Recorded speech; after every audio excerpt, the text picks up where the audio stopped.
left, right.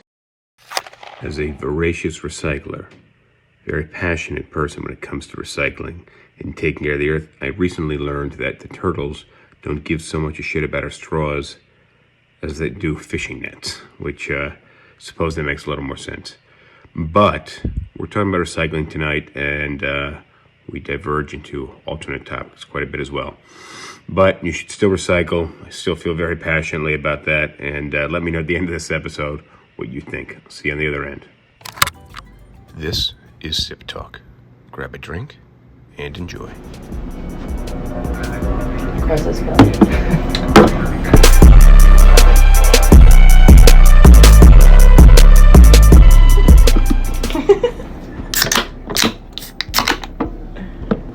Cheers. Cheers. Cheers.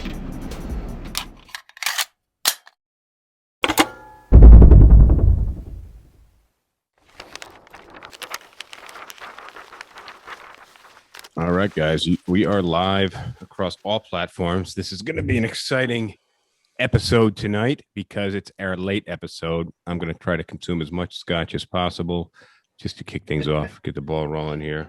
I'm like 3 or 4 deep at this point, so. Yeah, well, of course, my phone's going to ring off the hook here as well, which might Who's slow us calling you down. at 11:15 at night? Who doesn't call me at 11:15 at night? I would imagine most people. My phone rings nonstop.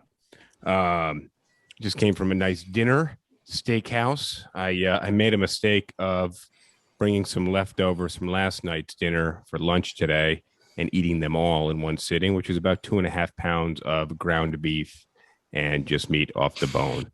So that was lunch. And then I had a dinner with our new partners, my real estate company. For those of you who aren't aware, I have a real estate company in Manhattan, and we are merging with we have about 130 on the books, and we're merging with an 800 agent brokerage.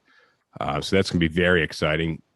More details to follow, and we can definitely talk moving forward on subsequent episodes what that means for the company, what that means for anybody who's looking to get involved in real estate and anybody who needs real estate help. So that's definitely something we'll talk more about. Are they going to be taking over management rights for your Twitter account? They might be. Well, we're definitely going to talk about my Twitter account tonight and the heat that I'm taking because I can't cope with it. And then, but for dinner, we went out with the new partners to a steakhouse, which I love steak.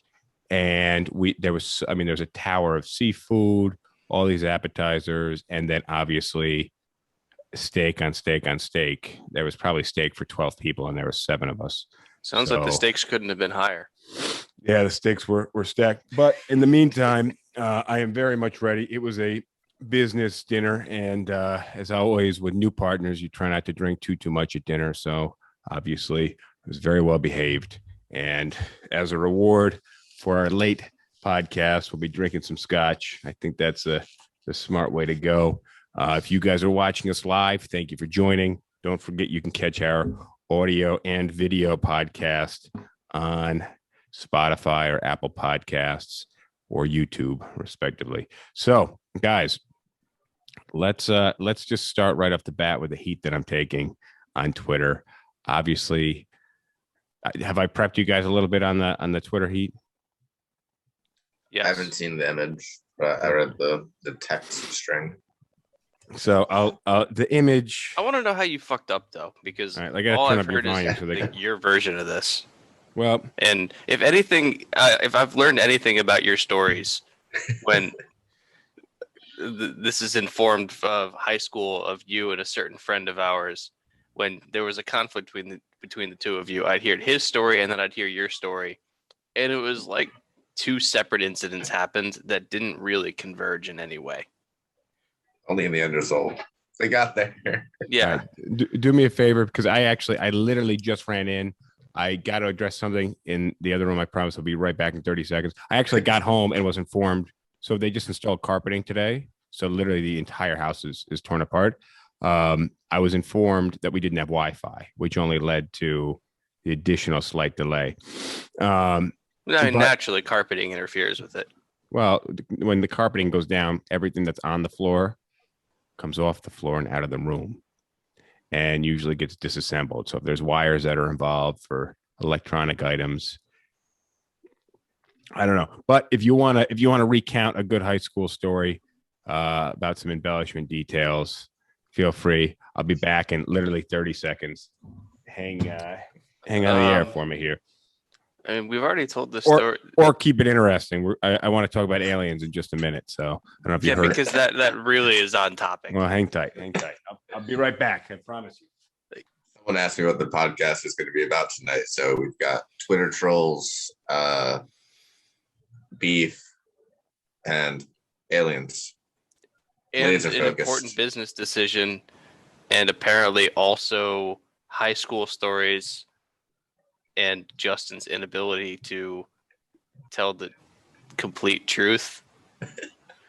I mean, for me, this happened on like probably a weekly basis where I would go over to his house and it would be me, Justin, and friend who shall not be named.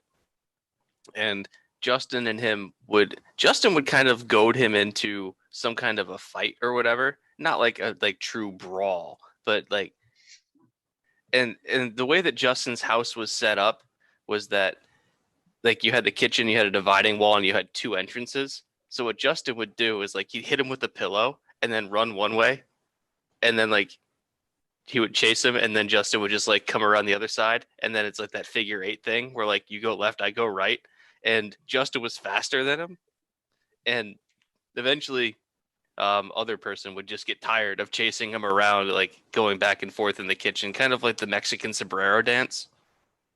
Yeah. I wonder if the thing he had to go into the other room had to do with the 2.5 pounds of beef and ground beef. Oh, we already addressed drunk runs, so. Said some pretty bad ones. Like, I enjoy the Thursday night casts more because it's an opportunity for us to gang up on him, because you and I think so similarly that it's when it's just me and him, I'll have this idea and I'll be able to advocate it, but I have no backup. Sorry, guys, my bad. I was informed that I left the garage door and the door to the garage completely wide open in my haste when I entered the house tonight in a spree of flying back from the train station. What did I miss? That you had to part quickly because of all the beef that you ate today. No, but after this podcast, I will be darting out of here. No, insane amount of red meat today. Probably could have had a salad for dinner, but it was salad and seafood, or it was a steak and seafood. So let me cut to the point. I'll describe the tweet to you. I'll see if I can. So say it word for word so that we can assess it. Okay, let me show it. Well, he deleted it. Well, I deleted my tweet, but I'm still getting notifications. The most recent tweet was, "I'm a voracious reader, nearly all of Shakespeare by the time I was 14. Take your meds, dear." What?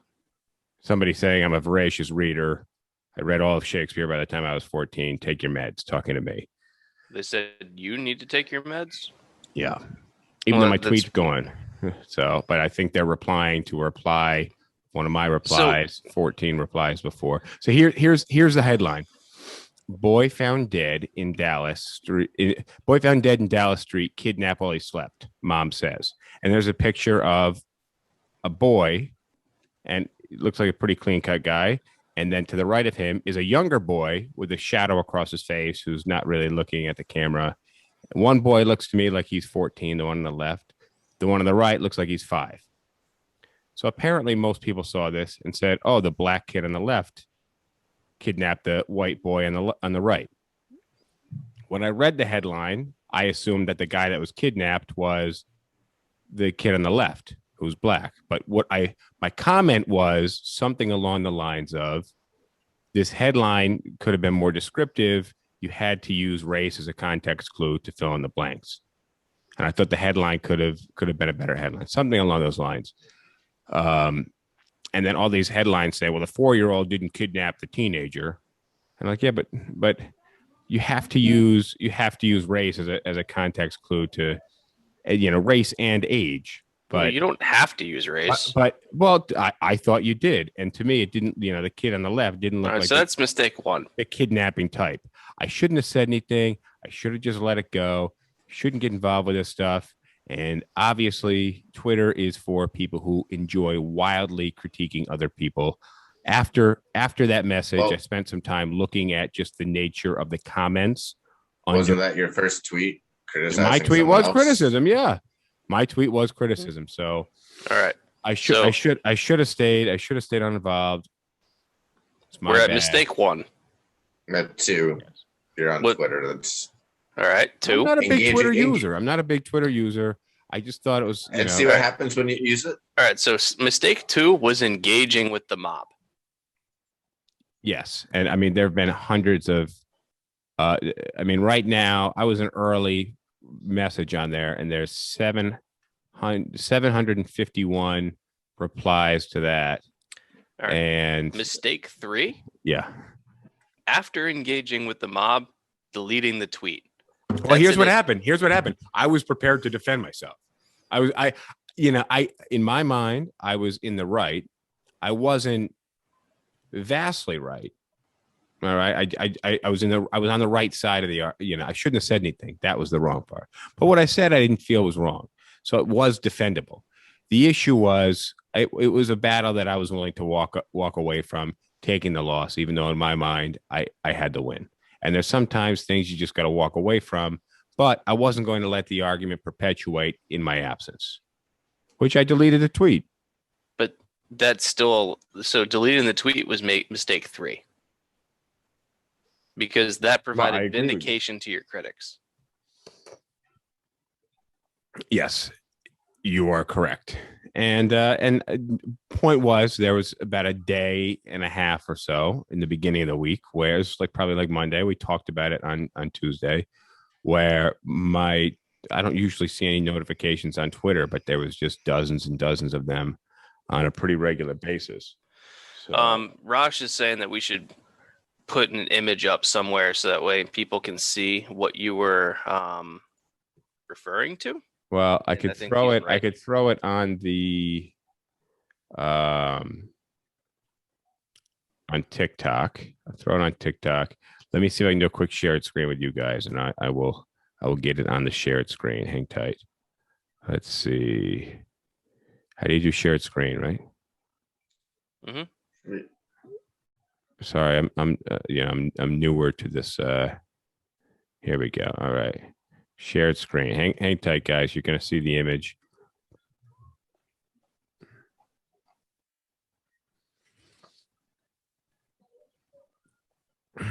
Can you guys see the image? Now, I just read the headline and instantly assumed the boy who was kidnapped was the one on the left. I didn't pay that much attention even to the guy on the right. And then I noticed the guy on the right and was like, I felt bad. I shouldn't have said anything. And the fact that there was some racial motivation behind it, it was something worth bowing out for. I think the other issue is that you were engaging with the New York Post. Well, that could be it too. Who reads the New York Post? What's the readership look like or viewership? The New York Post is just a joke of a newspaper. Clearly. Kind of a rag. It's yellow journalism in the 21st century. And if you could see, I agree. We need better headlines to clarify if the 5-year-old is kidnapping and murdering people. Well, if 5-year-old is kidnapping and murdering, that's a legitimate question. Yeah, but I didn't agree with that comment. I didn't think the 14-year-old to me looked like a kidnapper either. I initially thought he was a victim, and that's why, obviously, I engaged. So you weren't trying to be racist, but you got there anyways. I was hoping that the headline wouldn't have used the convenience of race to fill in the gaps. That was the point that I was making. I'm more interested about this 5-year-old kidnapping phenomenon. Are they really that much of a threat? Apparently, it's very much not a thing. Very much so. Yeah. So a little disappointed. Yeah, then. Well, now's your chance to clear the air and defend yourself, and then we can move on. Well, I don't. Bigger and dumber topics. My point was just that I thought they used the aspect of race to fill in the blanks, and they could have just had a better headline, and your mind wouldn't have had to use race as as a to fill in the blanks. I didn't like it. So But that's what the New York Post does. Okay, fair enough. And that was my criticism of the New York Post, which aggravated a lot of people. And then I started getting I closed out of Twitter, but I started getting messages, people like attacking my company, and I was like, guys, this is wild. Like, I don't usually get a lot of negative feedback online. I don't know. People must keep that shit to themselves. But I'm shouldn't have gotten involved. I thought it was the right thing to say. I don't think Ray should be involved. And I regret having said that. I'll just keep my Twitter to just me tweeting various thoughts that I have, and that's in trouble here. It did get me in trouble here. Not a great deal of trouble, but it involved me with a discussion and a battle that I didn't necessarily want to be part of. So, a couple things I want to talk about. You're just saying you're going to keep doing. You literally learned nothing. No. I won't be engaging with other people's posts. I'll just be keeping my one-line thoughts as the tweet and just see where they land on the one people. Record's not good. Yeah. So, but let's see. So I wanted to talk about aliens real quick because apparently Obama was on the James Corbin show. You guys are aware of this? No. And he was saying that he came into the White House and he's like, all right, guys, I am interested to know, like, what's the deal with the aliens? They said there's really nothing there. But he did say that they have, different documentation of UFOs, which that's no surprise. UFO is by definition unidentified. It's just that when people hear UFO, they kind of contradict the meaning and they just say, oh, so we know what it is. It must be an alien. But an unidentified flying object, once you classify it as an alien spaceship, it is no longer an unidentified flying object. It's an identified flying object. But what do you guys did you see the one big one that was a few years back that was like the Navy pilots flying, and the one thing that was kind of defying gravity, it was flying against the wind? Have you guys seen this video? Yes. What are your thoughts? Should I play the video? Raj, can you look up the video and then send me a link and I'll pull it up over here? I've watched the video and there's too much uncertainty to be able to make any real judgment there. But that's the very definition. You exactly where the angle that you have on this is. There's too much uncertainty, and for your mind to just say it must be an intelligent race or an intelligent species from another solar system is a wild jump to make. Right, because like I watched, there was one video that the Pentagon released of a triangle flying across the sky, and the explanation for it that I saw made a lot of sense, which is that if you've got help me out with the photography terms, like the shutter, the pattern of the shutter, the way that the it closes forms something of a triangle, and so basically everything that comes through the lens is going to come through as a triangle. So you could just have basically any source of light is going to end up being forced into kind of a triangle shape. And so when you're tracking something, if you've just got a source of light, it might look like a flying triangle across the sky, but it could be just any source of light and not necessarily a UFO. But the one that you're referencing where like it's some fighter jet flying really high and the camera's aimed down and it's tracking something below it. Again, if like the cameras are designed to be able to track any specks of light. And so you could have a speck of light of just reflections off the waves or a bird or something. And like with parallax, it could look like it's moving really, really fast when it really isn't anything. And what is parallax? Parallax is like if you're driving along the highway, the stuff that's really close to you moves by faster than the stuff that's far away from you. So like if you're driving down the highway, the stuff that's close is whizzing by, and then the stuff that's far away is taking a lot longer. It's why the moon looks stationary when the trees are whizzing by. Yeah. Okay.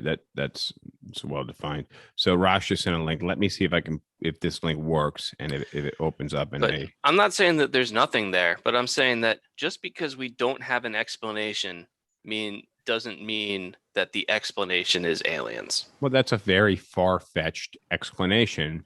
And I think we need to be looking into whatever you're talking about. I mean, to me, it looks like there's more likely it doesn't seem to be moving like that much out of the frame. So I'm going to throw it on our screen here. Hang tight. Let me And also, like if you're flying in a fighter jet and you've got cloud cover or whatever, again with the parallax thing, cloud cover is going to be moving at some rate, and then you've got like birds or whatever underneath below. If the camera is trying to train on one bird and then the cloud cover passes over it so your camera can't see it, and then it picks up a different bird moving in a different direction, it could look like this thing all of a sudden had this massive acceleration one way and then the other, where in reality nothing interesting happened, because these cameras have really sophisticated software to allow them to track things, but they're programmed to track things like an incoming missile fired by an opposing fighter jet or something. Oh, sorry. Here. And after a few minutes, splash. Mark very range. The 2019 footage obtained by filmmaker Jeremy Corbell. This isn't the one we were talking about, but so yeah, this is the one I was talking about with like this is an effect from the shutter. That green triangle you saw, that's a shutter effect. The video was taken by Navy personnel.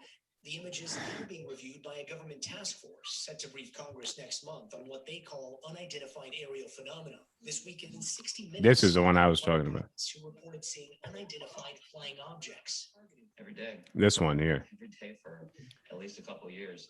Former Deputy Assistant Secretary. And I'm not saying that there's nothing there, but Occam's razor is that the explanation back up, because your audio is cut. You're talking about Occam's razor.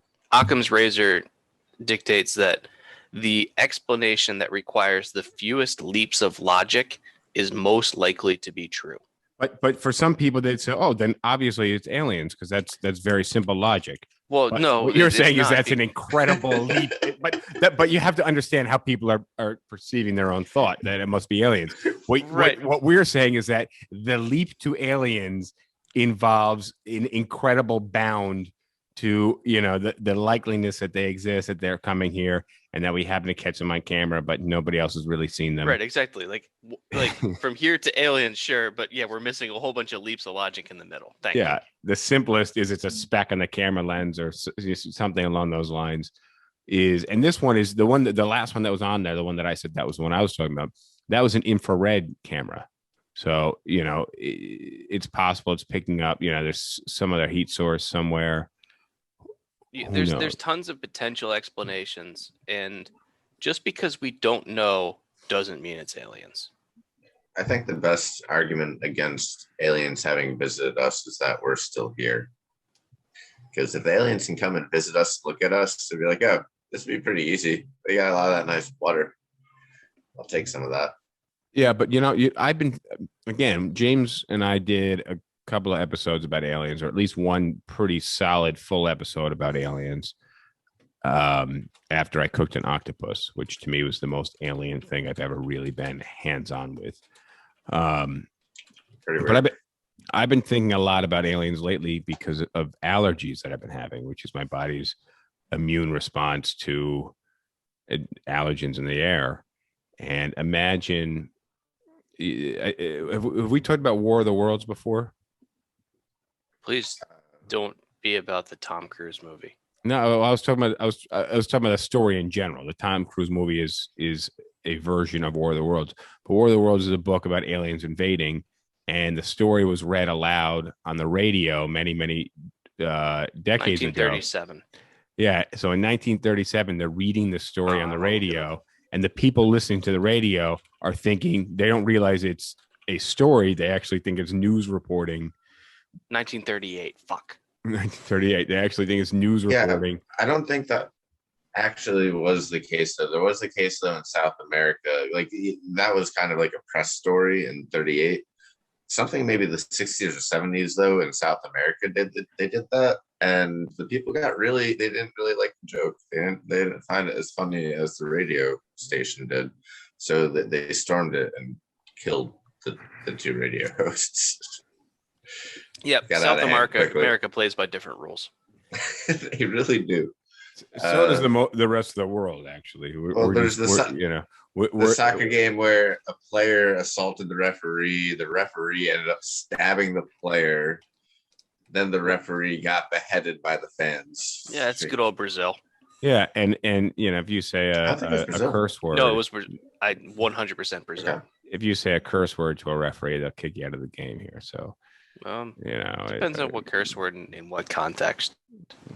Fair enough. Even if you mouth a curse word in some sports, you can be fined. So it's bullshit. But what I was saying is that I got some allergies, and I'm just thinking like aliens coming from another place aren't going to be prepared to deal with what wiped the aliens out in War of the Worlds. Is they came here and their bodies hadn't had any immunity to the bacteria and the viruses on Earth, the simple viruses that we have here, and it just knocked them out, and they basically all died.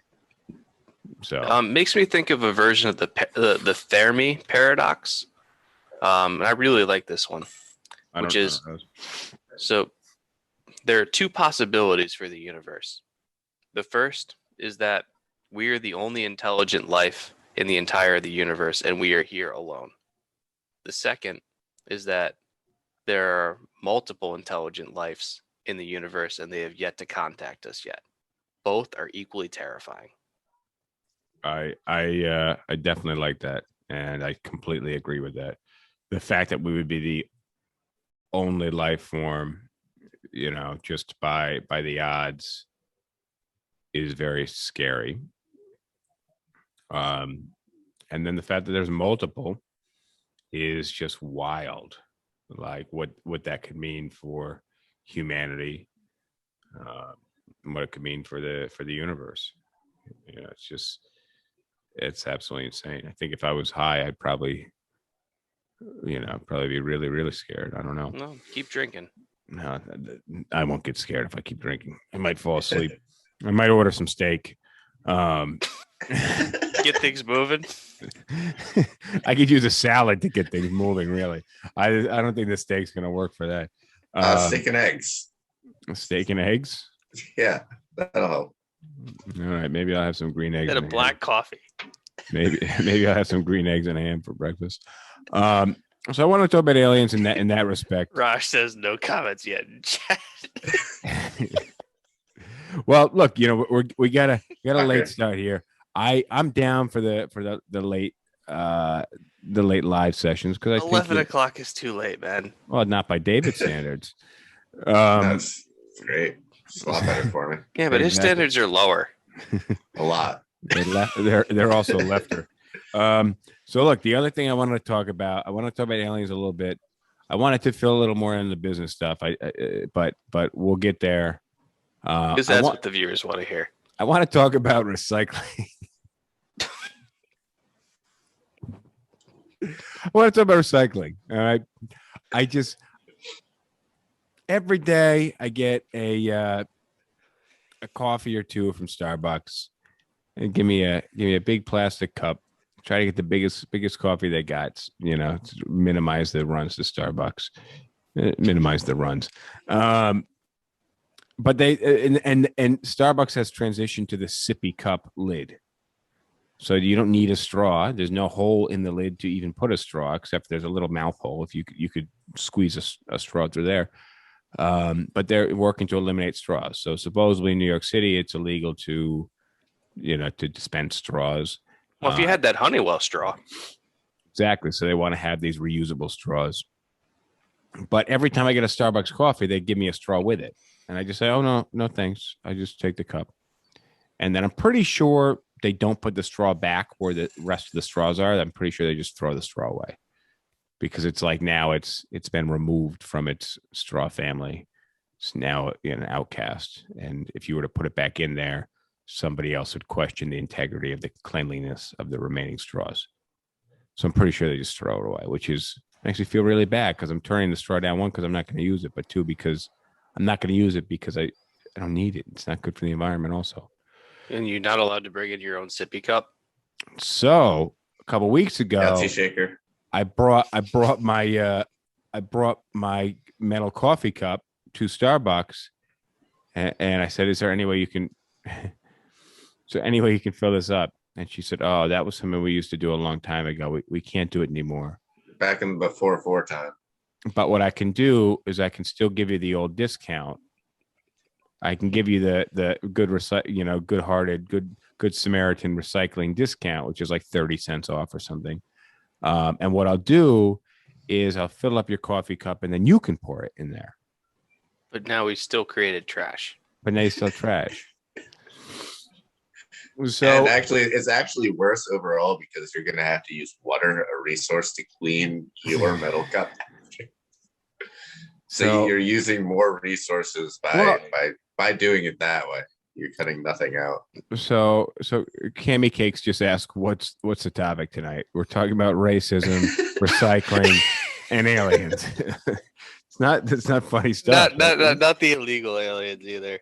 No, because that would actually have something to do with racism. That could fall under racism, depending. Yeah, no. What's the topic tonight? It's 11:51, and we're not done with the podcast yet. And each one of us has been drinking for some amount of time. So we're talking about racism, aliens, and recycling. We're on the recycling topic, and what I'm thinking is that, and I get it that like the super liberals are trying to make straws and plastic bags illegal, and how else are you going to suffocate your babies? Plastic bags they are the worst. Just either make it paper or bring your own. But plastic bags are really plastic bags. But you can bring them to stores that have plastic bag recycling specifically. It's dubitable how effective they actually are and whether or not it gets recycled or at least just like taken out and done something with it. I don't know. But they are just the worst. But like if you try and recycle plastic bags, if you like recycling centers hate plastic bags because they gum up the fucking works. Yeah. Yes. But they should be illegal. Listen, guys, this is a real major issue. The amount of single serve items that we cycle through and just throw away because they're terrible for the environment. It's not sustainable over the next 100 years. And we're not. Are you going to be alive in the next 100 years? For some of it. Maybe not in 100 years, but over the course of the next 100 years, it's not sustainable. And so that's a problem for the next generation to solve. And there's so much pushback on it. But I just, I grab lunch, they give me a salad in a plastic container. And I'm not ultra liberal, and I'm not also like granola eating hippie super recycler, composting type. Yeah, you'd have to have long hair for that. I have to have hair for that. But I just, as somebody who's not in that camp, in that crazy wild recycler, hippie, granola eating camp, Prius driving, or even Tesla interested, I'm totally against the idea that we're going to have all this pushback against banning plastic bags and banning plastic straws. Well, so let me ask this question. Where does the push against banning plastic bags come from and why? Well, first off, the reusable bags they give you are also plastic. And I don't have the forethought to say, like, I'm going to go shopping today. Let me save these plastic bags. Maybe you could just leave them in your car. And you could, but then you got to put them back in your car after you bring your groceries up. And I'm sure people do that. I'm not there yet. Maybe I'll get there. I was looking today where I could get the shot, a vaccine, and I was trying to find a place where you get just the one vaccine. But then people are telling me how bad it was to just do the one. I said, look, guys, I don't care. I just I'm not going to go twice. I'm barely going to go once. I'm not interested in getting the shot. They were giving away lotto tickets, and I figured, like, you know what? I don't want to get the shot. I don't even really want lotto tickets, but like, I'll take what I can get. So, but I'm not going twice. I'm not the- going the- twice. There's so much there. It's a lot. So, but you get this There's a lot to unpack there. you get this asinine pushback on their cycling because it's change, and a lot of people don't like change, whether the solution is for the greater good or not. A lot of people just, and they'll justify why they don't like change, whether it's logical or not. There's enough anti-logic out there that still people bow down to as arguments, kind of like my vaccine anti-argument. So what is the pushback against banning plastic plates and plastic silverware and single-use items? I was asking that in a non-rhetorical fashion. I but genuinely don't have the answer. But I'm asking that too. If somebody's watching us on live, I see you guys on Instagram and TikTok, Facebook. If you guys have any idea where the pushback comes from for people who are like, no, I don't want to ban plastic bags. No, I think we need to have plastic straws. I want plastic silverware. When you order food in New York City, when I get a salad for lunch, it comes in a plastic bowl and they give you plastic silverware and they give you 19 napkins. Like, packaging is big business because all those things cost money and every restaurant has to have them. So you definitely have the lobbying of the manufacturers, the trade groups. Okay, fair. It's not But let me ask you this. Let me ask you this. Real question. Real question. What gets what's where does the scale level out here? Number of ketchup packets and hot sauce packets that are thrown away versus number of hot sauce and ketchup packets that are used. I would say 40. Is that bad? I see people grabbing mounds of hot sauce packets from Taco Bell, and you know how many people I see using this hot sauce? They're maybe using one per taco or one on 2 tacos. And they're getting all the different kinds. And I grabbed three per ground beef burrito the other day, and I got to my table and I could have gone back inside, but I sat down and I had 3 each of the fire packets, and I wanted a fourth.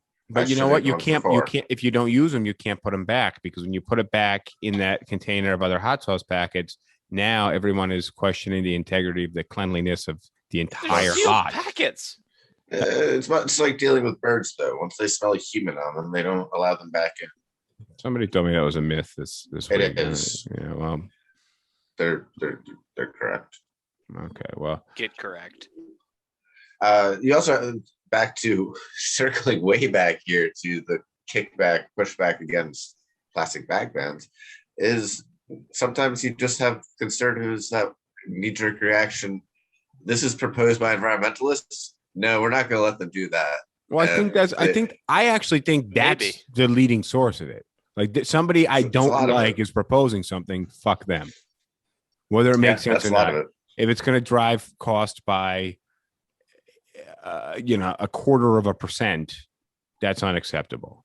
Yeah, they're going to say it's going to increase costs. It's going to be more inconvenient. We don't want it. Rabble.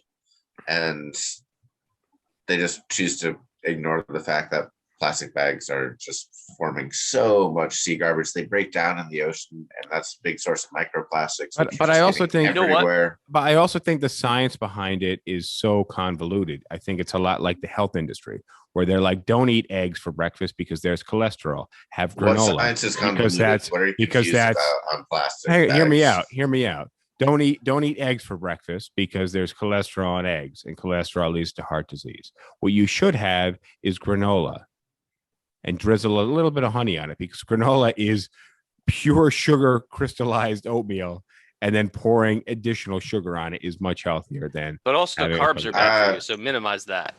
I don't think that when they're saying have granola, that they're saying have sugar-coated granola and then add more sugar to it. Granola is oatmeal that is crystallized form of sugar. Okay, all right, moving on. Let's power through. How does this have anything to do with the science around plastic bags being convoluted? Point to you, Justin. Go. Well, no, hold on. I think he said it's convoluted. I want to explain that first. Shut up, James. Justin, why is it convoluted? It's because then you get into, I just saw a comment on TikTok saying I was forced to buy a biodegradable bag because the grocery store wanted to sell me plastic bags, or they want to stop using plastic bags. My guess is the bag that they were forced to buy probably wasn't biodegradable. It was probably recycled, and it's the same shit. And they're gonna throw it away anyways. And it's they had to buy a $2 bag, and it's just additional garbage. Maybe it was recycled, which is one step into it. But point is that if the stores just, I've been going to stores lately. This is like a thing in New Jersey, I guess. They don't give you bags at all. I got to wheel my cart back. I got to wheel my cart back to my pickup truck, and then throw the items single-handedly, individually into the back of the truck with no bag, and then just rattle around while I'm driving home. And then I got to take 13 trips from the back of the pickup truck into the kitchen, which is currently the basement next to the laundry room, with a hot plate and a toaster oven.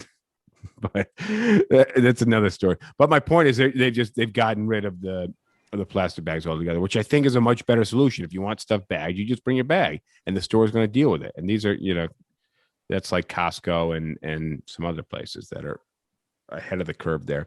But I just think we need some real big action from higher ups in government. And I think there needs to be real conversation about the fact that it's not sustainable. Look at the airlines back in the day. They used to serve you with metal silverware. Actually, I was talking about like the 60s and 70s airlines, but I remember growing up, probably pre 9/11, when they used to give you actual reusable plates and metal forks and knives on flights, which they don't do anymore, because everybody knows you can take down a plane with a dull butter knife And a Coke. and a Coke. Yeah. Used to be able to smoke on airplanes. Those were the days. Yeah, you also used to be able to grab the stewardess's ass. So While you were smoking. yeah.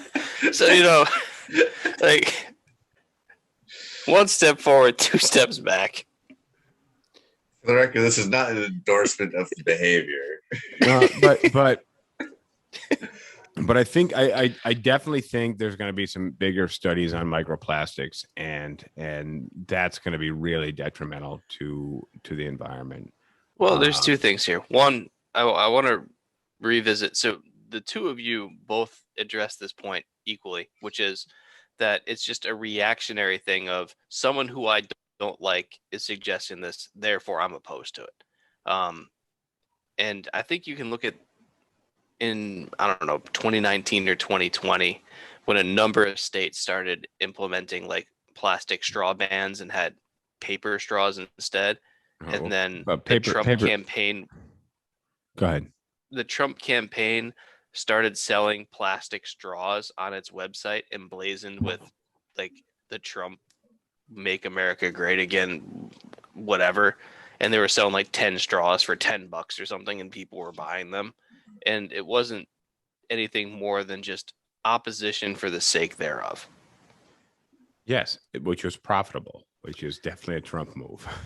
And so the second thing, and this comic from Cam Cakes actually really leads me into it, is so Cam Cake says, my OBGYN told me recently that she was part of a study where they tested 100 pregnant women's breast milk, and there were traces of plastic in the breast milk in like most of them. And there's a theory going on right now that like if you look at globally sperm counts in men, they're down across the globe. Very nice reference on this. Go ahead.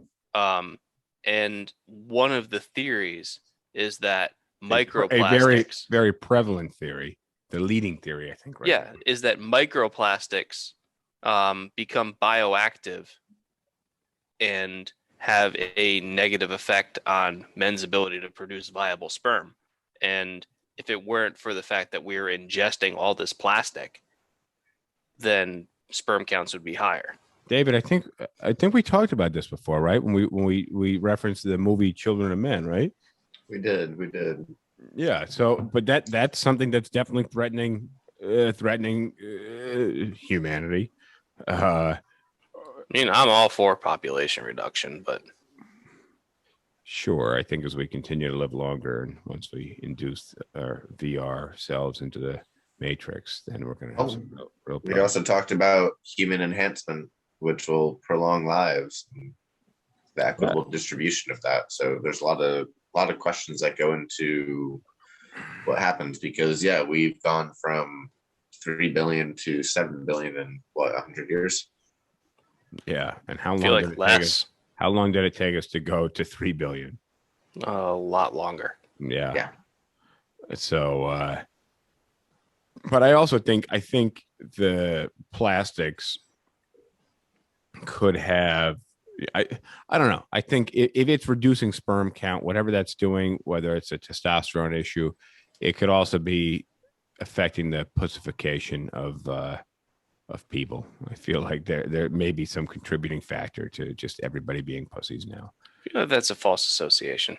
Yeah, I feel like it probably is, but I'd like to believe that there is a correlation. As I said, we can't explain the thing logical to jump to. It's aliens. Like that's not how this works. What's up, Kyle Lehman? Any questions for us, you guys who are live? We are talking about racism, aliens, and recycling tonight. Well, but look, we're not limited to those topics. Do you think aliens would be racist? Do you Fuck think yeah. treat? No, I think Do you no. think they would treat different races differently? Like Sector 9. Let's back up to what It's been racism. so long since I've seen it. I don't know what that is. I'll have to try to watch it tonight if I have any energy. Probably will. Ridley Scott. Yeah, I don't know. It's a book or it's a movie? It's a movie about the Ridley Scott. South Africa. There's this alien ship, and they're like refugees. Oh, speaking of apartheid, we should talk about Israel. Actually, I really want to talk about that. Let me just back up because there's a thought I want to complete. Let's talk about that 1 second. What I was saying is that humans being a tribal race, that racism, there is some inherent racism in that we have to deal with as a society. That's just there is some inherent racism in humanity, and it sucks, but people are tribal, and that's your lizard brain, and it's just looking at different people, whether it's race or anything like that. Different people belong to different groups. Different groups are threats as a tribal race. I'm not speaking for racism. I'm speaking against it. I'm just explaining causality there. Why are we letting him talk about racism? None of us should be. We didn't learn our lesson. We didn't learn a lesson talking about race in the So last 24 hours. So let's actually. I've been. Did we meaning not to learn talk about our this. lesson about talking about racism when we were in Honeywell like 2 years ago? God. All right. Let's skip that for a minute. We could. Let's just. I want to. And Rosh has a really good point. So we probably shouldn't have a prolonged discussion about it. No, that's why I introduced it, was purely as a joke. Okay, but we had a conversation topic whether religion was overall good or whether religion was overall bad. And I feel like what we have happening right now is a version of bad when it comes to religion. And taking any. He's trying to stop you, and you should listen to him. Look, here's my thinking as a non-religious person. And now I'm in Jersey, and I in my experience in New York over the last year, is a very good example. Go back to ketchup packets. Thank you, Rush. Here's my point. If New Jersey was under warfare, I just moved to Sacramento, California. I'd be like, this is a bad place to be. Nah, I'm out. I already did that, and I get it. There's some, it's a sacred place, very religious place. Sacramento? No. It's Sacrament. Well, yeah, exactly. Oh, yeah, it's fucking religious. Idiot. Unlike New Jersey. Yeah, true. So, but my point is not being a religious person. I'd just be like, it's yours. If people just marched up my house and they're like, fuck you. And I'm like, no, fuck you. And they're like, yeah, but we have guns. I'd be like, oh, okay, fuck me. I'd be out. And I want to fight, but I'd be like, you know what? Shit happened to my neighbor's house. Like, and it sucks. And I'd be really mad about it. But and it's a bad situation. It's a bad situation all around. Half the world's involved with what's going on, and it's really shitty. I wish religion didn't play a role in it, and then people would kind of have their heads out of the clouds. And Way to take a stance. yeah, I'm just surprised. I don't have a that- stance on it. I don't know enough information about it, but I do know that it's New York City went to shit over the last year and I left. And for me, that was part of my identity. And for people, religion and location is part of their identity. I get that. My identity wasn't as strong as some people who are religious and their cultural beliefs are in the land. I get that. And if you want to fight for it, fight for it. Go, I'm not picking a side. I'm just saying fight for it. But I'm just saying that if I was in that position, I'd move to California. I'd get on a plane or I'd go for a long walk and move to another town. And that's me. And obviously I haven't gotten the coronavirus shot. So like, there's Have you not seen much, the movie Munich? not much logic in my thinking. That's the Olympics one, right? It starts there, but it doesn't stay there. Rosh is saying we should talk about human enhancement. Rosh is trying to sell us a penis. I get it. But have you seen the movie Munich? No, maybe. I don't think so. 70s movie? No. Well, Recent movie. Last 3 Spielberg years. movie. it was- No, it was a Spielberg movie. I feel like yeah, that sounds about 2008, right. somewhere in between- the early I feel like Okay. 2004 to 2006, and it's about the Israeli assassin team that went to avenge the Munich terrorist attacks in 1972. And I'm not going to talk about the entire movie. I'm going to talk about what I feel the message was, which was that at the end of the movie, there was a tremendous amount of death and destruction on both sides. Israelis were killed at the beginning of the movie, and then the people that organized the attack on the other side were killed by Israelis at the end of the movie, both throughout the movie. And for me, the message was we had a whole bunch of people killed for no real reason, no progress was made, and both sides are further dug in now than where they were. Mm-hmm. Okay. And that's the end of the movie. And that's what's happening right now, I feel like. Except I feel like that's not true, because I feel like certain people are being uprooted and they're losing their depth in terms of being dug in. Well, it comes back to Mentally, a they may point be that I more made dug in, but a long time ago on one of our early podcasts about seeing other people as the other versus seeing other people as people. But intrinsically, you see other people as other. It's something that I think we need to. It's something you need to have your active awareness on. Is that you can't see other people as other. You need to see other people as. So let me put it this way. yours. My philosophy class, sophomore year, philosophy of morality, ethics. Day one of class, we talk about the philosophy professor, Dr. Santilli. I don't know if you ever had him, Derv. Yeah, he or honors human thought, and I got a B minus or B plus. B plus is an excellent grade from Santilli. I remember what you told me. Super tough grader, but fair, and yeah, fantastic professor. Really, It's a good cared. He's a professor. great guy. What's day one? So what he said was, I'm going to give you the definition of ethics right now. And he said, treat other people as though they're people and not as an other. And at the time I rejected that. And the more time that has gone on, the more I think about that and the more right I think he was. Is that if you see other people as people, you are more likely to treat them ethically. Whether you are but that could be, utilitarian or Kantian or anything in between, if you look at other people as people and not as things. but that can be, but and here's where that gets tough. You get cut off in traffic and you're like, that's, that cocksucker in the Honda. Everybody who drives a Honda is a piece of shit. Like, why the fuck would you buy a Honda? Obviously, this guy's a dickhead. rather than just understanding that the guy's existing in his own world, you don't know what's going on with him. I mean, he could be a dick, but he could also be a philosophy teacher in a hurry to teach a philosophy class.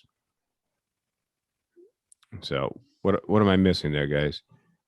Oh, Rash with the golden rule there. Well, so that's the Kantian perspective, the categorical imperative, which is you should behave in such a way that it is universalizable, which is if I act in this situation, everybody else should act in this situation, and the world will be better for it, which is really similar to the golden rule. But I was having a discussion in my office today about getting the vaccine. And I was saying that we had a conversation on the podcast. And I said, for more people to get the vaccine, they need to incentivize people to get the vaccine or introduce a strong disincentive for not getting. That's the utilitarian perspective. Exactly. And what they said was, yeah, but like, we need, we want everybody to be helping everybody else out. I'm like, bro, this isn't fucking Sweden. Like, that's not how this shit works.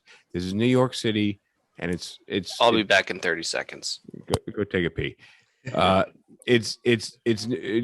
Close the garage door while you're at it too, please. Wait until you see these carpets. Very nice carpets, David. But no internet when I got home. What about the drapes? But what I was saying is that you can't just expect. You're not going to flip a switch and everybody cares about everybody else. And they're going to take these vast actions to, be for the betterment of society. Everybody's looking out for themselves, and it's going to be you're going to have 7 or 8 years where you could there's an even measurable swing in that kind of social morale where you're looking out for your peers, and having a president like Trump is definitely not going to help with that. Like, No. You can be a Trump fan as much as you want, but you can definitely say that he definitely pitted people against other people. And that's, you had his followers and everybody else. Oh, he is really, really adept at finding the pressure points and driving a wedge in between them. And leveraging that. He's very good at that. But what happens with a wedge? It lifts up one side of things, right? And pushes down the other side of things. So or splits things apart. It can be exactly. It can be a horizontal wedge. Going and pushing things sideways. But we got into this discussion today about that's not how you're going to make things work, and it's very difficult to navigate. But I think you need to be having more people need to be having more conversations like this. More people need to be talking about the greater good kind of thing, and less people need to be arguing in the sense of not being open to changing your mind and not being open to discussion. James, how was the pee? Feeling better. So no, yeah. I meant like, was it dark yellow? It was nice and light. You took some vitamins today, or you're hydrated, or you're dehydrated? I wasn't paying attention to it. It's a black toilet, so. Shit, man, with that marble toilet, you got to get a light in there. They make toilet lights. I think that's disgusting. That seems gratuitous. Like if you go to Amazon, you can buy lights that like illuminate in around the rim under the toilet seat, something like that. And who buys that? I know people that have bought it in my office. They're like, "Oh, this is cool. You got to get one." I'm like, "Why would I want to illuminate a pile of shit? Like literally a pile of shit." Like I ate 4 pounds of beef yesterday. I had a salad and some black coffee for breakfast, and it was dark, so I needed a purple neon light to be shining on my shirt. No, Justin, what kind of lighting set do you have right now? Because I don't have a lighting set, man. Because basically, I don't know. You got the microphone. I don't know how much you investigated this, but I imagine that at one point you looked into getting a camera. And they have these ring lights, right? They're good for your face. He's got a ring light. Oh yeah, I got the ring light, man. That's the only light I have over here. Yeah, so that's you can't see the same. You can't see the little rings on my eyeballs. I asked, "Do you have a light?" You said, "No." Of course, you have a ring light. I thought we were talking. That's all they're doing. I thought we were talking. The topic that you said you have a light. The topic we were talking in that immediate second was about the toilet. I was asking for your setup. I asked you specifically about the microphone. Anyways, All do right, you have we're a ring clicking light on for this this? link. First You off, have a- David, I you don't have a ring let light. everybody know. I don't let everybody know my podcast setup is on the toilet. Motion activated toilet light. I told you that's like the time I was in the hotel in Japan, and when you walk into the bathroom, when you cross the threshold of the doorway, the light turns on and the bathroom speaks to you, and then it could have been voice responsive, where it's like, are you taking a konnichiwa? Are you taking a piss, or are you taking a shit? Well, you need the seat raised, or you need the seat lowered. You speak So, back. To Sorry, it. you know too much. Do you know how you guys used to do paintball and you had to have the gun fired through those two little things to see how fast it was firing to be in compliance with the course, like Yeah. feet per second rule? Yep. I want one of those for the toilet. Oh wait, Raj loves gadgets, and Raj has some cool lights in his house. How is that the thing that gets you fired up? No. Raj may have the toilet light. Raj sent us a link in the chat. Raj, do you have the toilet light? He does. He has a toilet light. For the record, Raj, I wasn't talking about you. I was talking about Mark. I mean, fucking cameramen and their lighting considerations. Raj got a really, like, the vibe in Raj's apartment. Very, very cool. It's like a nice hangout kind of den. It's got real, personality when you come into the apartment. So he goes Must be the toilet light that really just ties the whole place together. It must be the toilet light. What colors do you use for that? Because, like, good question. What colors do you use in the toilet honestly, I think you want radioactive green. Well, I think it'd be hilarious to radioactive green and just like get a couple pounds of dry ice and leave it cooler in the bathroom, and that way you could just like toss. So, James, remember the party we threw where we got a keg and we put it in the bathtub and we got dry ice and we were going to 20 pounds. We got 20 pounds. I remember playing with that on the kitchen table. Of dry ice. And we didn't need the dry ice because it was below freezing in the fucking house. We threw a party on like the night of November 1st at a lake house, and it was below freezing, and the house had no heat, nor had the house electricity, because it had electricity, but we blew the fuses. No, that was the second party. We didn't blow the fuse the first party. Oh, we didn't blow the fuse. We didn't have enough people. We should on air. We should recount the stories of. So for those of you who, I still remember how my quick thinking avoided a trip to jail for you that night. That night, the first party. When we were driving around with a keg on the way to the party. Yeah, and we wanted to take a left to get to the house, and there was a sobriety check. We were 16. We were not drunk, but we had a keg in the back. But we had a keg in the trunk. And there's all these flashing lights. I say, Justin, take your right. He's like, no, the house is that way. I said, take a fucking right. So for those of you who don't know, dude, that's a tree. This story, I come from a relatively large Italian family, and I'm not that involved with the Italian family after a series of parties I had at our family lake house in the mid fall, kind of early winter, November 1st-ish type Halloween parties. Yeah, they were kind of Halloween parties. And they were the first party, not so great, but got good feedback from the guests. The second party, much better. Second party, much better. Yeah, but when you're 16, you throw a party and 10 people show up, and it's on a private road where the police don't interfere. And first of all, when you're 16, you know what I used to do at 16 to go to drink? We would drive out to the middle of nowhere, cornfields, and we would park somewhere off the side of the road where a passerby wouldn't see the car, which often, and then we would hike to where we were drinking. But oftentimes you would park off the side of the road, meaning you were down some dirt gravel road or off onto a field, which sometimes meant when you came back to the car, you were stuck in the mud at 2:30 in the morning. Similar approach on River Road. Yeah. And so finding a place to drink usually meant finding a field to drink in when you're 16 years old. So the fact that I was 16 years old and I had a lake house on a nice lake off a private drive was some cool shit.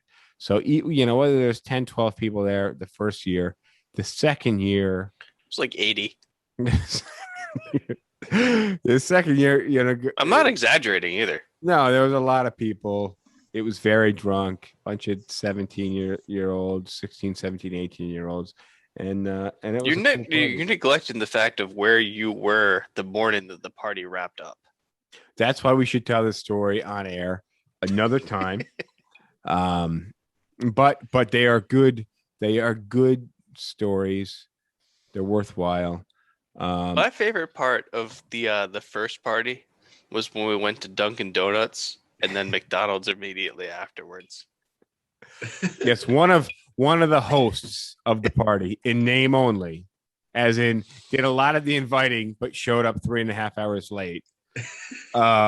So we were like, whoa. What? Also contributed no money to the funding of the party. Yeah, well, he was late, so showed up super late. So party happened. He showed up 2/3 of the way through the party. Following morning, he's like, I'll help you clean up. And we're like, yeah, but you're going to buy us breakfast because like you didn't give us any money. He's like, yeah, well, I have the money on me. We're like, well, we already paid for the shit, so you can just buy us breakfast.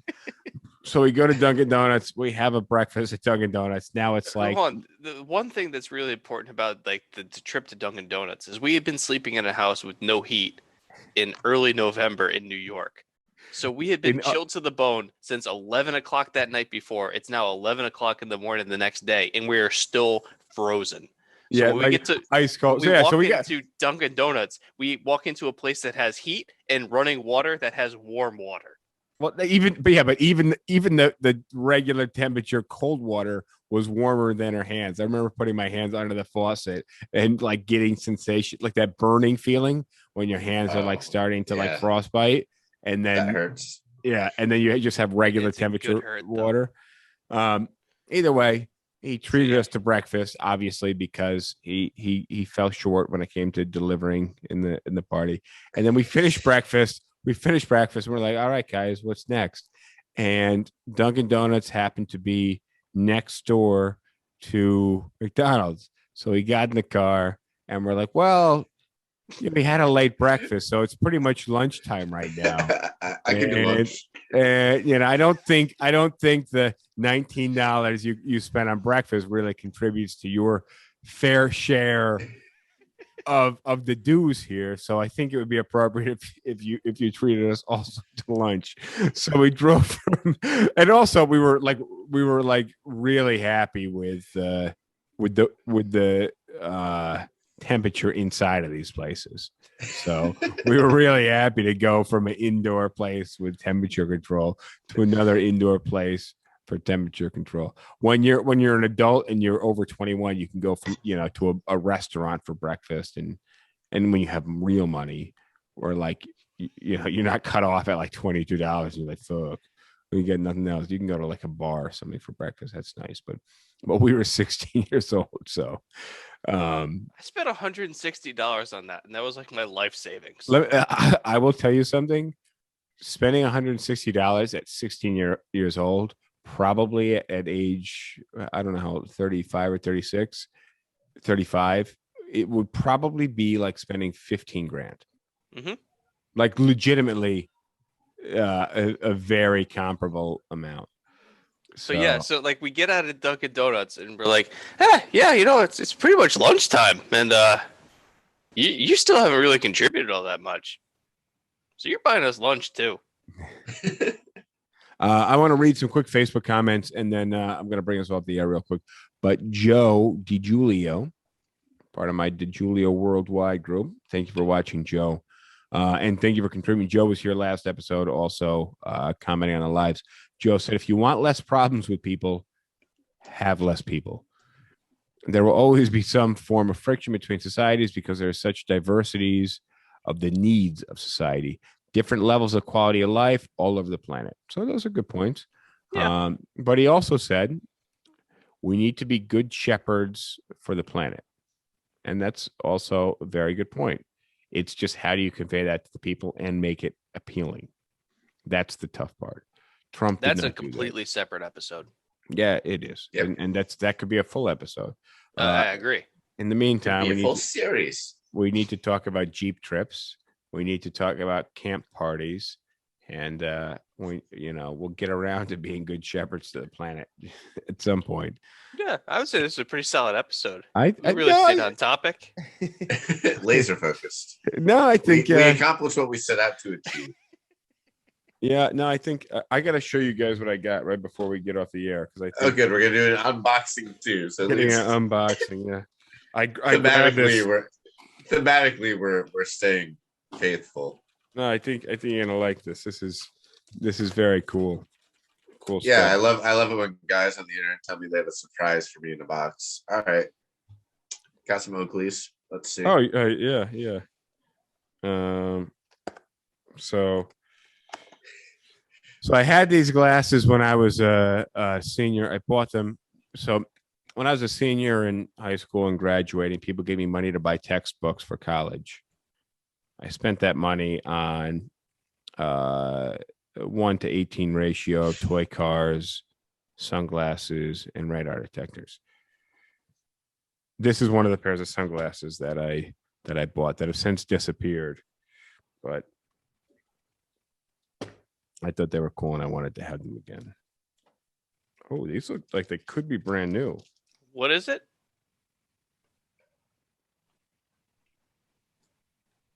Those look very similar to the kind of glasses that I would expect to see a 77-year-old retiree driving in Florida. I don't ever plan to wear them. I just wanted to buy them. Just wanted to buy them to have them. I think I need to take financial advice from you for doing about 37 miles an hour in the left lane of an interstate. Look, I will be wearing these in the motorcycle doing as fast as I possibly can before the wind peels me off of the back of that bike. All right. And then we peel you off the back of the asphalt. You won't be doing that. Some paramedic will, unfortunately, but hopefully they take pictures and you guys can see them.